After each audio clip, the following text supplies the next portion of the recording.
But what do you tell those folks like my cousin and stuff? Be like, I can't. I don't have time for that. I can't do that. I got to keep working. I got to keep consuming. I wish I could be able to take some time to be present, but I can't. Obviously, like you said, there's a thin line between teaching, preaching, and just being. But what do you share with those that are seriously considering it or just like, nah, not at all? Those are not at all. You're like, all right, cool. Well, when you touch the stove too much, you'll get it. But for those that are like, yeah, I wish I could be there, but I can't because of the conditions of my life. I think that's right. Yeah. Yeah. Which opens up a whole other can of worms. Like, some people don't even have the freaking privilege and time to consider another way, which is exactly what the machine wants of them. Also, Rands, they want you tired and they want you exhausted. And they want you struggling for the next thing and the next thing. And that's also fucked up. Right? And again, it's not our job to, like, if you are the type of activist or person who's getting upset at other people not changing, you gotta look inward. Like, you lost the whole point. You know, you missed it. You went on the wrong exit. Live your life with as much care and peace as you are willing to live your life, so that you go to bed in peace and you wake up in peace. What we're really seeking here is a calm and healthy immune and nervous system. A body that isn't constantly anxious. And so if you are a earth defender and you look at someone putting gas in their car and it fucking boils your blood, you should feel like, worry about this vessel. And trust that, like, someone will see how you live. You don't fly? Sick. Whoa, tight. I'm going to go get on this Delta plane, but someone will meet you and say, yo, you don't fly? Why don't you fly? And you'll tell them, I don't fly because of this. I believe in this. And they'll go, that's interesting. And, like, maybe they'll still get on a plane, but maybe, you know, now, like, Google Flights has, like, they show you which one has the least emissions. Maybe they'll buy that one. Whoa, you did that. Or maybe when they go car shopping next time, they'll be like, maybe I should get electric. Maybe they'll just ask the question. They might go back to gas. You know, but, like, it's not our job to change people or to tell Primo, go buy organic shit. It's our job to live with as much intention as we have the courage to live with. And I know how, you know, ignorance is bliss until you tasted bliss. I know how I would like to move through the world. And I would like to go to bed knowing that I caused a little less harm, or I left a place cleaner than I found it. I saw that on a bathroom in Austin and it changed my life. I went into this public bathroom and it said, please leave this place cleaner than you found it. And I thought, God, if I could leave each place I walk into a little cleaner than I found it, that's a nice world. I feel like I did good. Mm-hmm. But it's not my job to tell you to leave it cleaner than you found it. Live your life. Right. Like, if I got to babysit you and you and you and you, that's exhausting. Mm. I'm already tired. Let me just leave it cleaner than I found it.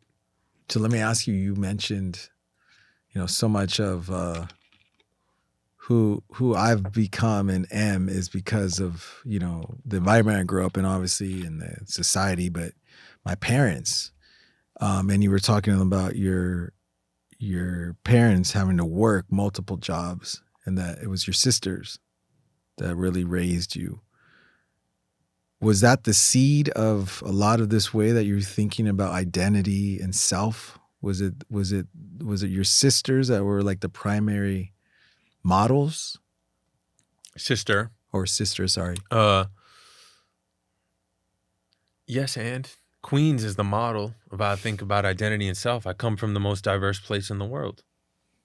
I don't say that like hyperbolically. Like, I actually was raised in a place that has 138 spoken languages. I can maybe name 20 spoken languages, like 138 in one borough? That's wild. And so I only know an unbelievably beautiful wide array of diversity and identities and diasporas and cultures and hips and flavors and hairs. Like, I only know that.